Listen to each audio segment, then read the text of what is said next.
আমাদের মাননীয় প্রধানমন্ত্রী শেখ হাসিনা কিন্তু খাঁটি একজন প্রকৃতিপ্রেমী। গাছ, ফুল, লতাপাতাকে তিনি অত্যন্ত ভালোবাসেন এবং তিনি সেটি তার কর্মের মাধ্যমে আমাদেরকে প্রমাণ করে যাচ্ছেন প্রতিনিয়ত। তিনি বলছেন, বাঁশ কেন ঝাড়ে, এসো আমার। নইলে এত যৌক্তিক একটি আন্দোলন, শান্তিপূর্ণ একটি আন্দোলনে কি করে পুলিশ ছাত্রলীগ লেলিয়ে দেওয়া যায়? কথায় কথায় হুঙ্কার দেন, আমি এটা করেছি, আমি এটা করব, আমার এটা, আমার সেটা, আমি এটা দিয়েছি, এটা নিয়েছি।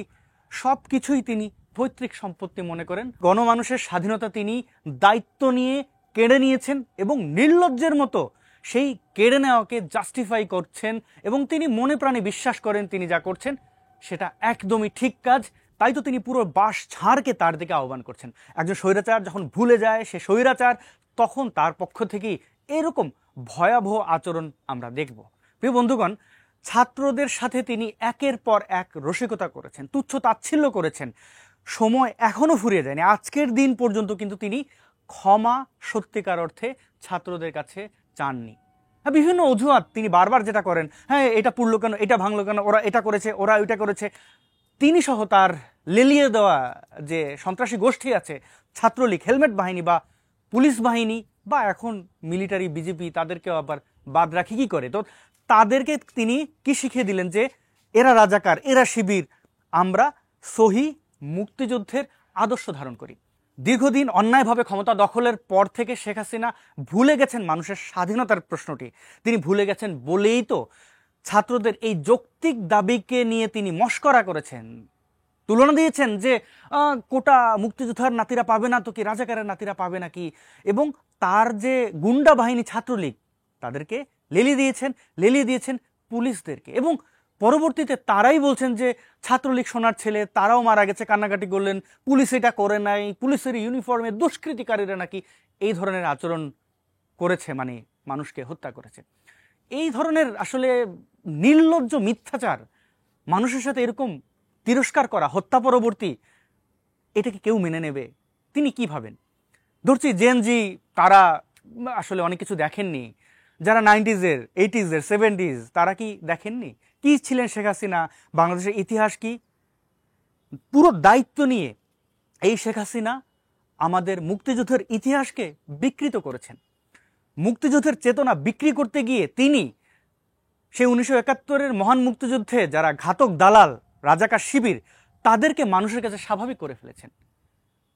আমরা মুক্তিযুদ্ধের গল্প শুনেছি, ইতিহাস পড়েছি, আমাদের অনেক শ্রদ্ধা ভালোবাসা মুক্তিযোদ্ধাদের প্রতি। তাদেরকে জোর করে, মানে কোটা দিতেই হবে, এরকম গোঁড়ামি দেখিয়ে এখন মুক্তিযোদ্ধাদেরকেই জাতির সামনে ভিলেন বানিয়ে দিচ্ছেন। তার শাসনামলে যে জেনারেশন গড়ে উঠেছে, সেই জেনারেশন আজকে চরমভাবে শেখ হাসিনাকে ধিক্কার দিচ্ছে। আমরা যারা আওয়ামী লীগের আসলে দুঃসময় দেখেছি, বিএনপি জামায়াতের তাণ্ডব দেখেছি, তারাও কিন্তু শেখ হাসিনাকে কম্পেয়ার করলে বড় রকম ভয়ঙ্কর একজন অপরাধী হিসেবেই দেখি। তিনি দায়িত্ব নিয়ে, যে বলছিলাম বাঁশ কেন ঝাড়ে থাকবে, তিনি নিজের দিকে টেনে এনেছেন। তিনি শুধু নিজেই বিতর্কিত হননি, নিজেই অপরাধী হননি, তিনি সমগ্র জাতির বড় রকমের ক্ষতি করেছেন। এই যে 200-র বেশি নিরপরাধ মানুষের প্রাণ গেল, এগুলো কার জন্য গেল? শুধু কি ছাত্রদের প্রাণ গেছে? হ্যাঁ, বৃহৎ সংখ্যায় ছাত্ররা ছিলেন, কিন্তু বিভিন্ন শ্রেণী পেশার মানুষ এই শেখ হাসিনার গোঁড়ামির কারণে এবং তার গুন্ডা বাহিনীর আচরণের কারণে আজকে প্রাণ দিতে হলো। এমন অনেক মানুষ আমরা হত্যা হতে দেখেছি যারা জানেই না কেন হত্যার শিকার হলো। এই মানুষগুলোর প্রাণ তিনি ফিরে দিতে পারবেন? তিনি তো পারবেন না, এবং তার মধ্যে তেমন কোনো অনুশোচনাও নেই। তিনি বারবার বিভিন্ন অবকাঠামো নিয়ে প্রশ্ন তুলছেন, ছাত্রলীগরা মার খেয়েছে সেগুলো নিয়ে প্রশ্ন তুললেন, কিন্তু তিনি যে নিজে লেলিয়ে দিলেন এটা তিনি কখনোই বুঝবেন না। কারণ কোনো স্বৈরাচার, কোনো হত্যার নির্দেশদাতারা তাদের অপরাধ স্বীকার করবে না, কারণ সবচেয়ে ভালো তো সেই জানে সে কি অপরাধ করেছে। ছাগল লাফায় খুঁটির জোরে। আজকে ওবায়দুল কাদেরের কথা বলবেন, এই যে শিক্ষার্থীদের মধ্যে যারা সমন্বয়ক, সেই 6 জন সমন্বয়ককে ডিবি কার্যালয়ে গুম করে রাখা, তাদেরকে দিয়ে মিথ্যা স্টেটমেন্ট দেওয়ানো, আজকে তারা মুক্তি পেয়ে বলছে এই কাজ ডিবি হারুন করেছে স্বরাষ্ট্রমন্ত্রীর নির্দেশে। আপনি কতজনের পদত্যাগ চাইবেন? একদম শীর্ষে যে শেখ হাসিনা, সেই তো এই পুরো ঘটনার ভিলেন, তার নির্দেশেই তো এই আচরণগুলো অন্য সব বাহিনী করেছে। আজকে সেনাবাহিনী বিতর্কিত, বিজেপি পুলিশ তো বিতর্কিতই, তারা কোন কালে মানে পুলিশের মধ্যে বেশিরভাগ সদস্য কোন কালে ভালো ছিল, চাঁদাবাজি গুন্ডামি এগুলো তো তাদের নিত্য নৈমিত্তিক কাজ। আর ছাত্রলীগ আর না বলি। প্রিয় বন্ধুগণ, আমার সবচেয়ে কষ্ট লাগে যে মুক্তিযুদ্ধের চেতনা এই আওয়ামী লীগ বিক্রি করতে গিয়ে পুরো স্বাধীনতার ইতিহাসকে কলঙ্কিত করেছে। মুক্তিযোদ্ধাদের প্রতি যে মানুষের সম্মান, সেটাকে আজকে দায়িত্ব নিয়ে শেখ হাসিনা প্রশ্নবিদ্ধ করেছে। যে রাজাকার শিবিরদের বাংলার গণমানুষ ঘৃণা করে তাদের 1971-এর সেই ভয়ঙ্কর কাজের জন্য, সেই ভয়ঙ্কর কাজকে পর্যন্ত আওয়ামী লীগ ছাড়িয়ে গেছে বলে মানুষ মনে করেন। আমি আপনাদের একটা উদাহরণ দিচ্ছি। ধরেন আপনার চোখের সামনে একজন মানুষের হাত ভেঙে গেল এবং এর একটু আগে আপনি শুনেছেন একজন মানুষ মারা গেছে, তখন আপনার রিয়াকশন কি? যখন শুনছেন কোনো একজন মানুষ মারা গেছেন তখন আপনি খুব ব্যথিত, আহারে এই মানুষটা মারা গেল, আপনি মর্মাহত। কিন্তু আপনার চোখের সামনে যখন কারোর হাত ভেঙে যেতে দেখেন, তখন ওই মানুষ মারা যাওয়ার সংবাদ শুনে যতটা না কষ্ট পেয়েছেন, তার চেয়ে বেশি কষ্ট পান আপনার চোখের সামনে হয়ে যাওয়া ঘটনা দেখার পরে। আজকে তাই ঘটছে। 1971-এ জামাত শিবির রাজাকাররা কি করেছে, পাকিস্তানি হানাদার বাহিনী কি ভয়াবহতা চালিয়েছে, সেগুলো ছাপিয়ে যাচ্ছে আওয়ামী লীগের বর্বরতার কাছে। কারণ এই সংখ্যাগুলো, এই রক্ত, এই লাশগুলো এই বাংলার মানুষ নিজের চোখে দেখেছেন। হ্যাঁ, আপনি ইন্টারনেট বন্ধ করে রেখেছেন, বাংলাদেশের মেইনস্ট্রিম মিডিয়াগুলোকে আপনি দালালে পরিণত করেছেন, একদম দায়িত্বশীল দালাল। সাংবাদিকতার মতো মহান পেশাকে আপনি একদম দায়িত্ব নিয়ে বিতর্কিত করে দিয়েছেন।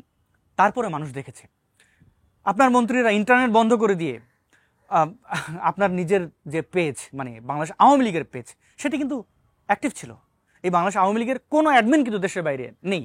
তো সেই ঘটনায় আমরা প্রমাণ পাই যে ইন্টারনেট সর্বসাধারণের জন্য বন্ধ ছিল, আওয়ামী লীগের জন্য না। আওয়ামী লীগ সর্বসাধারণ নয়, আওয়ামী লীগ স্বৈরাচারী একটা দল, সেটা আপনি দায়িত্ব নিয়ে একের পর এক প্রমাণ রেখে গেছেন। কারণ অপরাধীরা প্রমাণ রেখে যাবেই।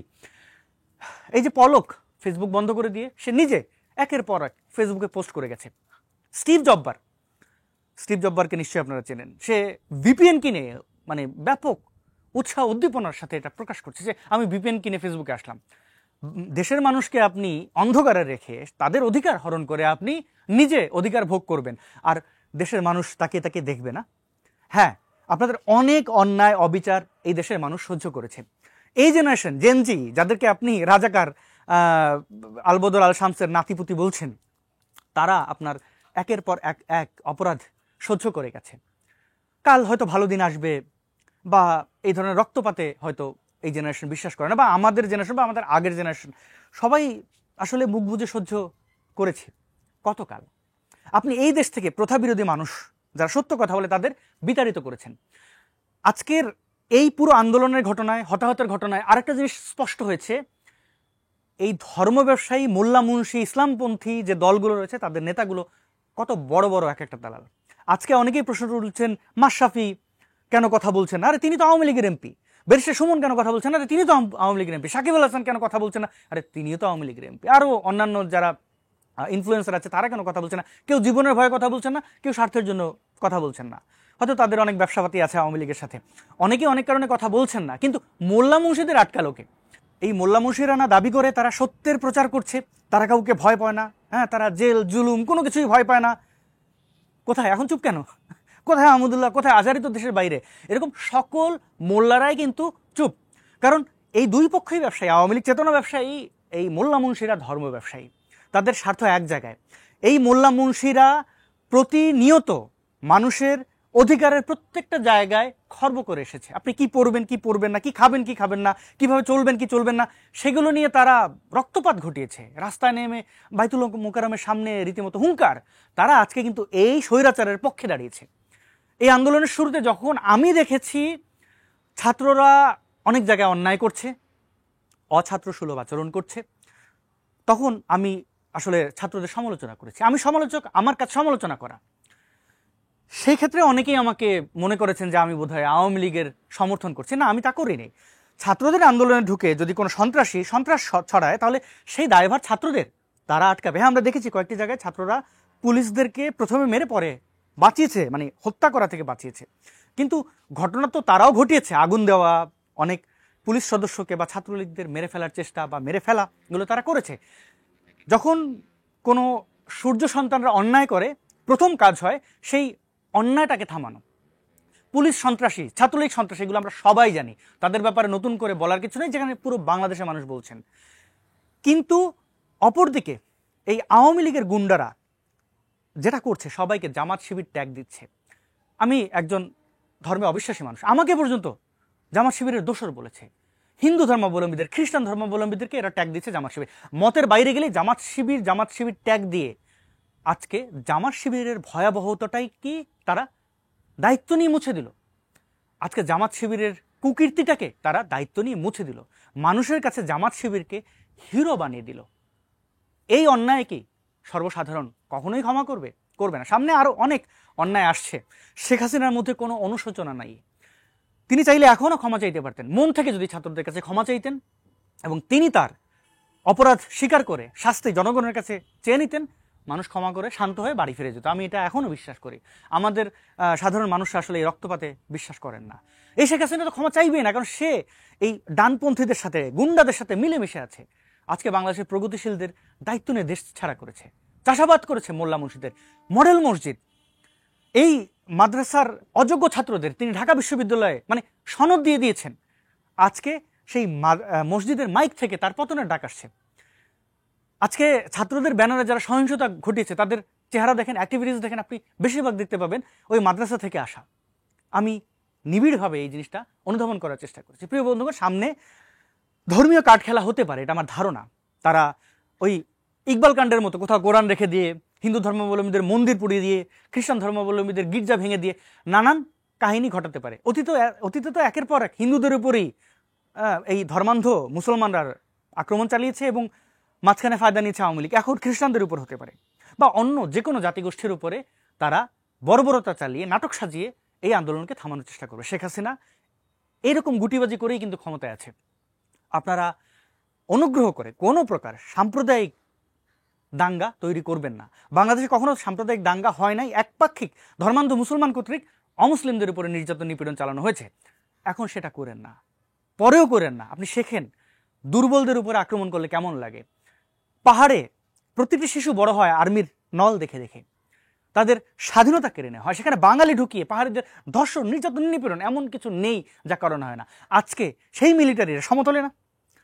আপনি এখন গানের সামনে আছেন না, আপনি যে বের হচ্ছেন রাস্তায় যৌক্তিক দাবি নিয়ে দাঁড়াচ্ছেন, আপনি জানেন না আপনি বেঁচে ঘরে ফিরবেন কিনা, মায়ের কোলে আপনি ফিরতে পারবেন কিনা। এখন কেমন ফিল হয়? এই আমরা ভাষার জন্য জীবন দিয়েছি। আমার তো নিজে বাঙালি বলতে লজ্জা লাগে। আমরা বাঙালিরা পাহাড়িদের বাধ্য করছি আমাদের মাতৃভাষা যেটা বাংলায় তাদের লিখতে পড়তে। এটা অন্যায়। যদি দেশ সংস্কার করতেই হয় তাহলে সকলকে সমান অধিকার দিতে হবে। সমান অধিকার মানে এটা না যে 90% মুসলমানের যা আমরা তা নিলাম, বাকি অমুসলিমদের যা আছে তা আমরা দিয়ে দিলাম। ওইটা না, ওইটা সমতা না। যে পিছিয়ে আছে তাকে আপনি আপনার চেয়ে বেশি দেবেন। আপনি মুসলমানরা হিন্দু ধর্মাবলম্বীদের মন্দির পাহারা দেবেন, কারণ আপনার ভাইরা যেয়ে ওখানে হামলা করে। এবং এই যে মোল্লা মুর্শিদের কথা বললাম, তাদের চিনে রাখবেন, তাদের উস্কানিতে কখনো পা দেবেন না। এরা ব্যবসায়ী, আপনাকে দিয়ে ব্যবসা করছে। আপনার মাথায় কাঁঠাল ভেঙে তারা তাদের রুটি রুজি চালিয়ে যাচ্ছে।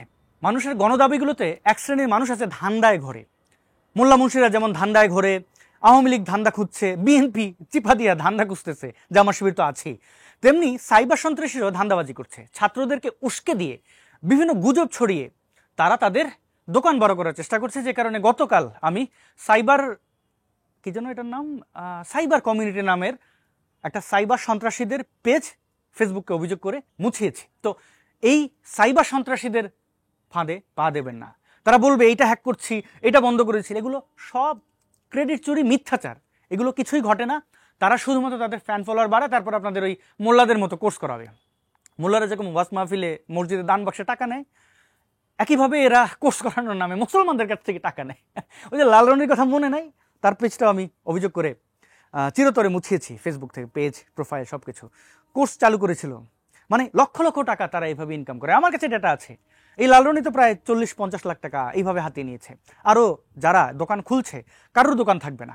এত কষ্টের মধ্যে আপনাদের এই আনন্দের সংবাদটি দিলাম যে সাইবার সন্ত্রাসীদের নির্মূল করা হচ্ছে এবং আমাদের সমাজের বাস্তব জীবনের যে সন্ত্রাসী, সেই সন্ত্রাসীদের আপনারাই নির্মূল করতে পারবেন যারা বাংলাদেশে আছেন। আমাদের বাংলাদেশে থাকতে দেওয়া হয়নি। আজকে যদি আমি দেশে থাকতাম, আমি অবশ্যই রাজপথে থাকতাম।